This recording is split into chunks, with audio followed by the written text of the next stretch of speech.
할렐루야 성가대 생각 감사합니다. 할렐루야. 지난 한 주간 안녕하셨습니까? 무더위와 더불어 코로나19 전염병이 다시 기승을 부리고 있습니다. 그러나 우리와 함께 하시는 임마누엘 하나님의 도우심으로 이 어려운 시기를 잘 극복할 수 있으리라 믿습니다.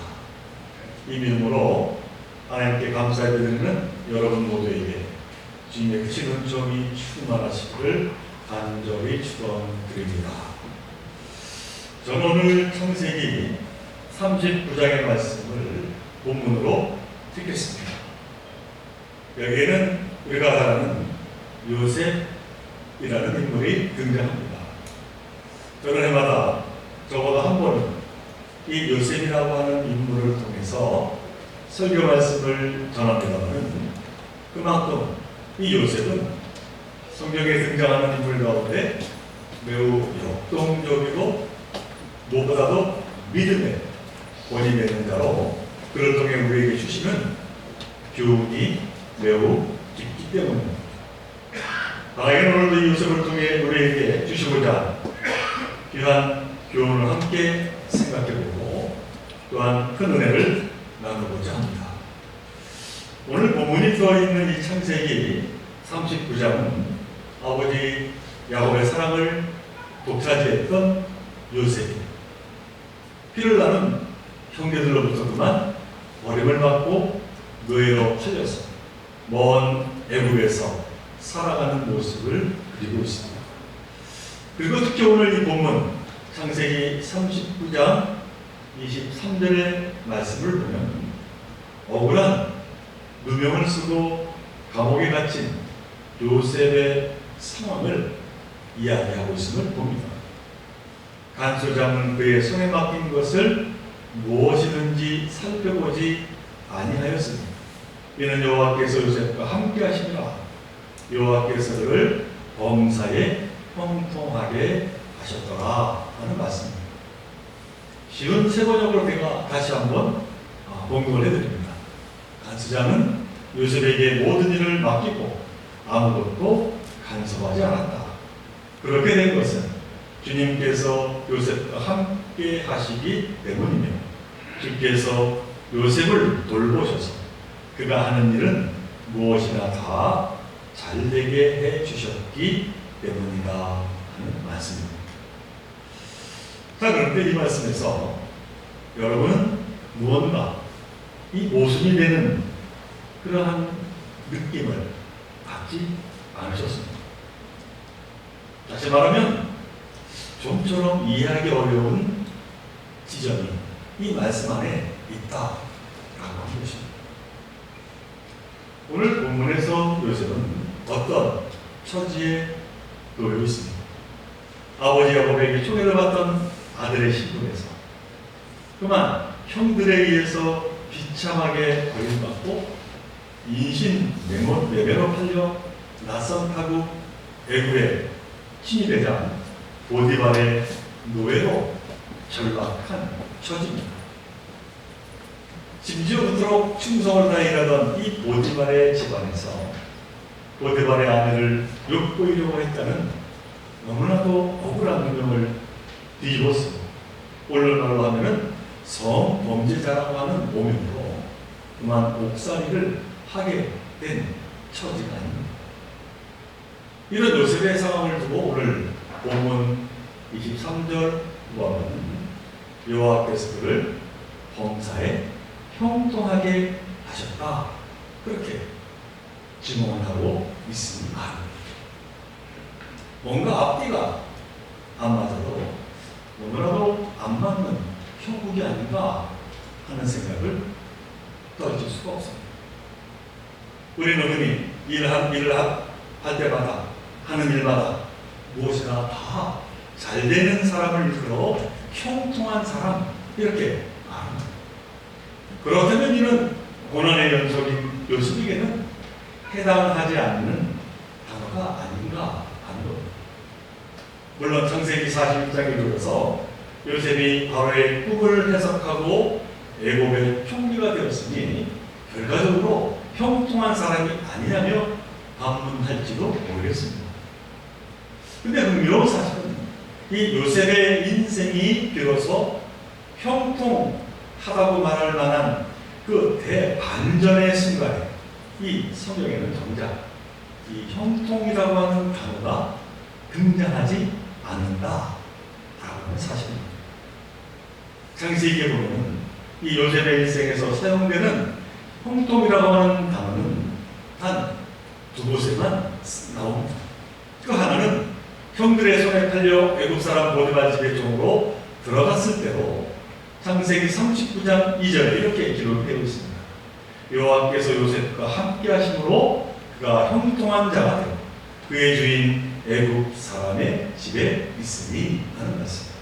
또 다른 한 곳은 오늘 본문의 말씀 23절의 말씀으로 옥에 갇힌 상황에서 형통이라고 하는 단어가 나옵니다.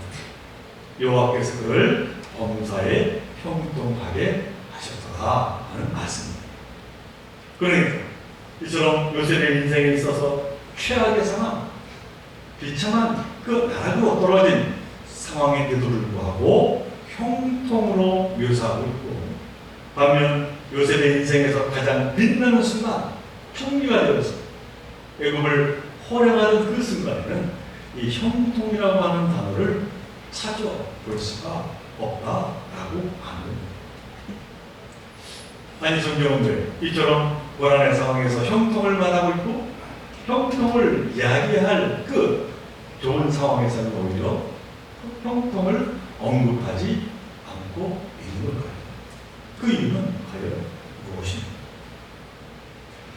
제가 이 같은 질문에 대해 그 답을 찾기 위해서 우리는 먼저 오늘 성경이 증언하고 있는 이 형통이라고 하는 이 단어 히브리어의 원뜻을 살펴볼 필요가 있을 것 같습니다. 오늘 본문에서 이 요셉의 상황을 묘사하고 있는 이 형통의 히브리어는 찾아보니까 찰레 아흐 이렇게 되어 있습니다. 그리고 이 히브리어 찰레 아흐라고 하는 이 단어는 기본적으로 번성하다, 번영하다 그러한 뜻입니다. 우리가 일반적으로 사용하는 그러한 뜻을 이야기합니다. 그런데 한 발자국 더 들어가서 좀 더 본질적인 의미를 찾아보았더니 돌진하다, 해치고 나가다 라고 하는 적극적이고 주체적인 의미 또한 이 형통이라고 하는 이 단어 안에 담겨 있다라고 하는 사실입니다. 그렇다면 오늘 본문에서 요셉의 이 극한 상황을 두고 반복적으로 묘사하고 있는 이 형통의 이 단어 찰레아는 어떠한 뜻으로 쓰여있습니까? 여기에서 사용된 이 형통이라고 하는 단어는 우리가 일반적으로 아는 형통의 의미, 그러니까 하는 일은 무엇이다 다 잘되고 번성되고 번영한다고 하는 의미라는 다른 뜻으로 쓰였음을 보게 됩니다. 그러니까 오히려 요셉에게 쓰인 이 형통이라는 단어는 돌진하다, 해치고 나가다 라고 하는 그 적극적이고 주체적인 의미로 쓰였다라고 하는 사실입니다.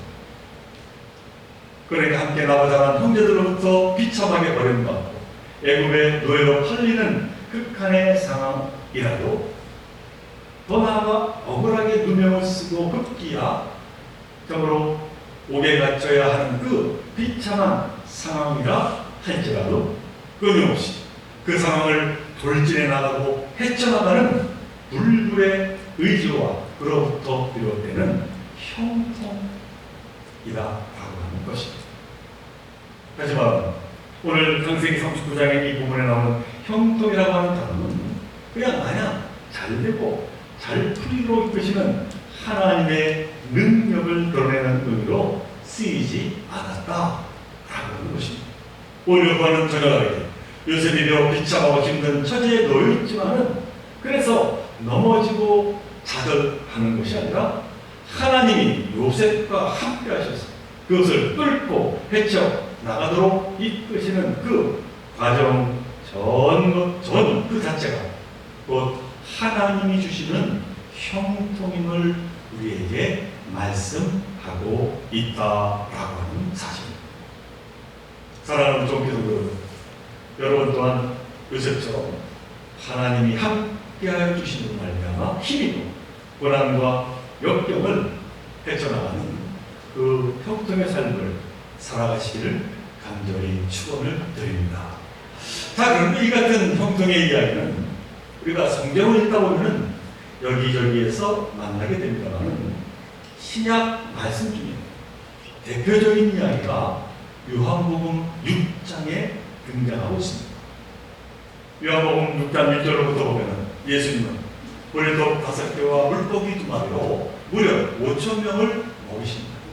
그러자 사람들은 놀라서 예수님을 억지로라도 자신들의 왕으로 삼으려고 했습니다. 그러자 예수님은 급히 산으로 올라가십니다. 상황이 이렇게 되자 제자들은 산이 아닌 바다로 내려가 배를 타고 이제 가버나움이라고 하는 곳으로 향하게 되었습니다. 그러니까 예수님과 함께하는 것이 아니라 예수님은 산으로 올라가고 제자들만 배를 타게 되었다라고 하는 겁니다. 물론 제자 가운데는 어부 출신들이 많기 때문에 노를 저어서 바다를 건너가는 일은 아마 일도 아니었을 겁니다. 자, 그런데 왜 제자들은 예수님과 함께 가지 아니하고 자기들끼리만 배를 타고 갔을까요?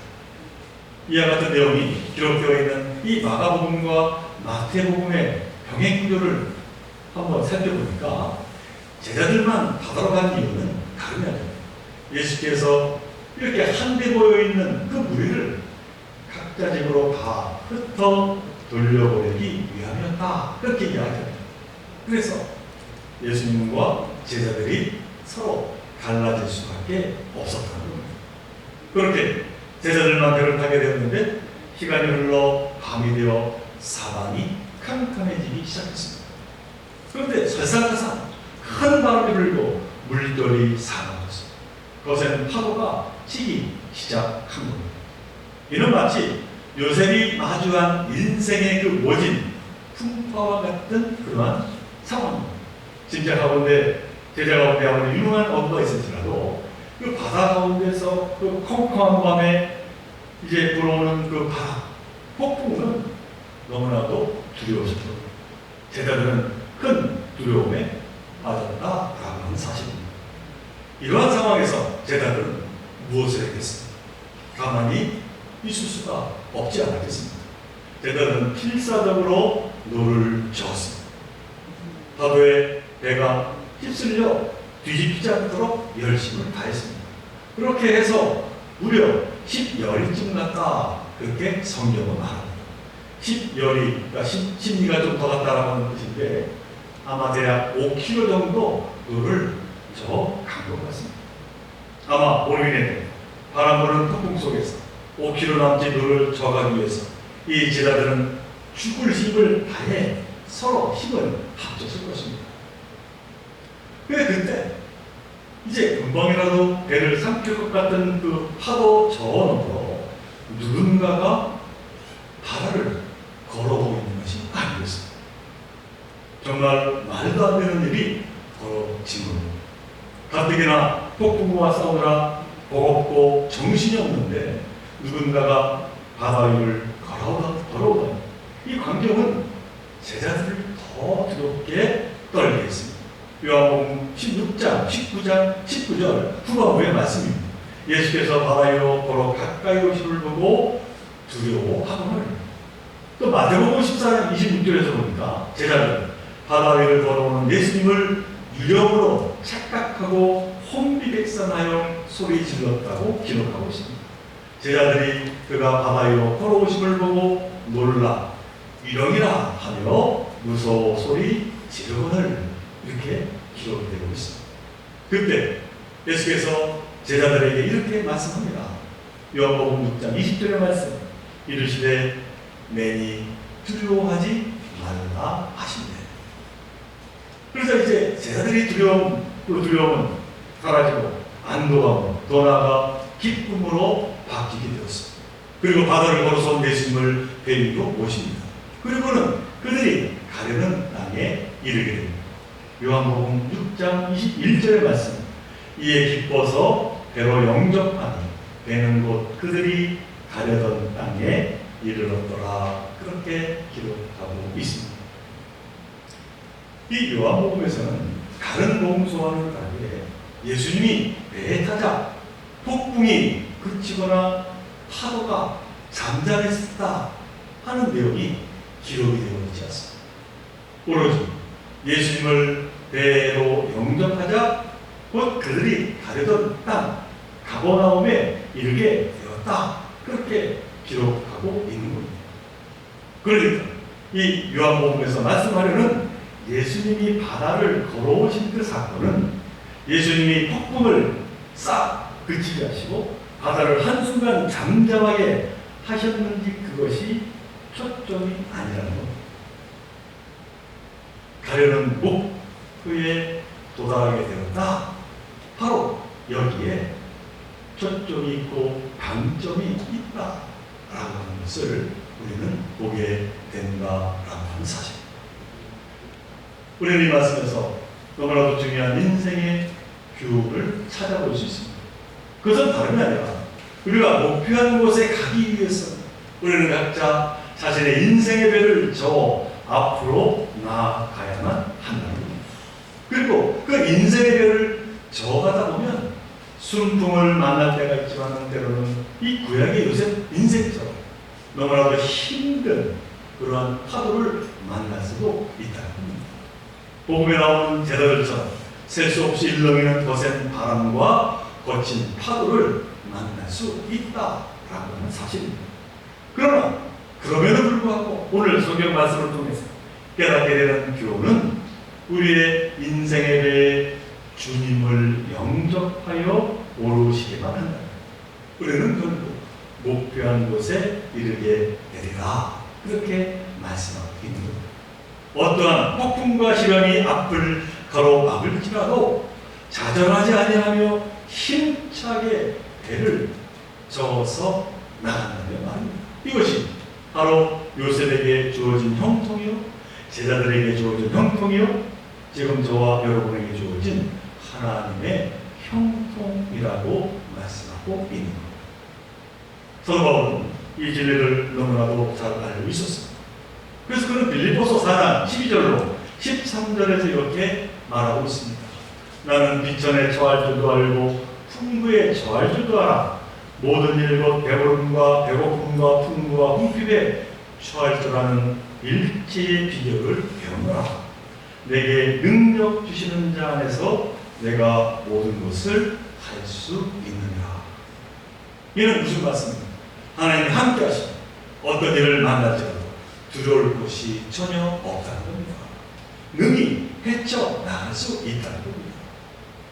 이러한 믿음을 가지고 있던 사도 바울은 생각지 않은 무진 고난을 당했지만 그 모든 것과 맞서 싸우고 자신의 목표를 향해서 앞으로 나아가게 되었다라고 하는 겁니다. 그렇게 한평생을 산 사도 바울이 디모데후서 4장 7절로 8절에서 이렇게 자신의 삶을 회고합니다. 나는 선한 싸움을 싸우고 나의 달려갈 길을 마치고 믿음을 지켰으니 이제 후로는 나를 위하여 의의 면류관이 예비되었습니다. 주 곧 의로우신 재판장이 그날에 내게 주실 것이며 내게만 아니라 주의 나타나심을 사모하는 모든 자에게도다 고백하고 있습니다. 바울은 지금까지 자신의 삶은 너무나도 어려운 그러한 삶이었지만 그러나 하나님이 함께 하심으로 말미암아 세상과 싸워 이겨 능히 목표를 이루게 된 참으로 주님이 주시는 형통한 자의 삶이었다. 그렇게 고백하고 있는 겁니다. 의의 멸관을 받는 자로서 나가게 되었다는 말씀입니다. 사랑하는 청교회에서 여러분, 성경에서 말하는 형통은 이처럼 하나님이 함께 하시는 겁니다. 내게 주어진 환경과는 전혀 상관이 없다는 겁니다. 그리고 무엇보다 분명한 사실은 하나님이 함께 하시면 능히 못할 일이 없다는 겁니다. 어떠한 시련과 고난이 닥칠지라도 아니. 물론 요셉은 매 순간 너무나도 힘들고 너무나도 고통스러웠을 겁니다. 그 같은 환난 앞에서 그 누가 초연할 수가 있었겠습니까? 그러나 그 순간 그 속에 여전히 하나님이 함께 하신다면 그 삶은 형통함이라고 하는 그 사실을 이 요셉은 붙잡았다라고 하는 사실입니다. 오늘 본문인 창세기 39장 23절의 말씀은 이것을 분명히 말씀하고 있습니다. 여호와께서 요셉과 함께 하십니다. 여호와께서 그를 범사에 형통하게 하셨더라. 요셉이 위대한 것은 이처럼 언제나 그가 선 자리에서 하나님을 바라보았다는 것입니다. 그리고 하나님과 동행했습니다. 그리고 거기에서 용기를 내었고 어떠한 처지에 있을지라도 포기하지 아니하고 자기에게 주어진 일에 충성을 다했다는 사실입니다. 비록 노예였지만 보디발 그 집에서 충성을 다했고 감옥에 있을 때 그는 충성을 다했습니다. 그 결과 요셉을 통해 이루고자 하신 하나님의 놀라우신 그 선하신 뜻이 완성이 되었음을 성경은 말씀합니다. 요셉을 통해 이제 그를 종리로 세우시고 이스라엘 백성들을 구원하셨음을 성경은 말합니다. 창세기 50장 20절의 말씀. 당신들은 나를 해하려 하였으나 하나님은 그것을 선으로 바꾸사 오늘과 같이 많은 백성의 생명을 구원하게 하시려 하셨느니라. 요셉의 고백.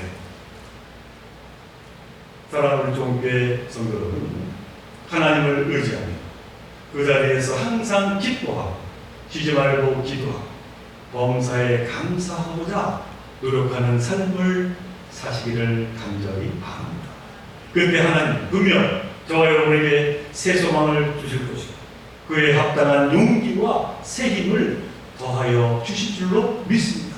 그리고 결국 여러분을 통해서 계획하신 하나님의 선한 뜻을 이어가실 줄로 믿습니다. 여러분을 통해서 여러분과 여러분의 가정이 그리고 이 사회가 구원받는 놀라운 역사를 하나님께서 우리에게 더하여 줄 것입니다. 이 믿음을 잊지 않으면 하나님 주시는 형통의 삶을 살아내 결국 의의 멸관을 머리에 쓰는 저와 여러분들 모두가 되시기를 주님의 이름으로 간절히 축원을 드립니다. 우리 함께 기도드립니다. 사랑하는 하나님, 오늘 요셉의 삶을 통해서 우리의 삶을 되돌아봅니다. 정말 이 세상은 여러 가지 원치 않는 일로 인해서 고통스럽고 늘 힘들고 늘 시련의 삶을 살아가지 않을 수가 없습니다. 그러나 하나님이 함께 하심을 믿음의 눈으로 바라보며 나아갈 때 하나님께서 우리에게 형통한 삶을 주신다 약속하십니다. 이 말씀을 의지하고 주신 은혜의 삶을 감당하는 저희들 모두가 되게 하여 주옵소서. 새 주시는 하나님 바라보며 참으로 세상에 나아가 세상을 이기며 살아가는 저희들 모두가 되게 하여 주옵소서. 이 모든 것 간절히 바라볼 때마다 우리도 예수 그리스도로 감사하며 기도드리옵나이다.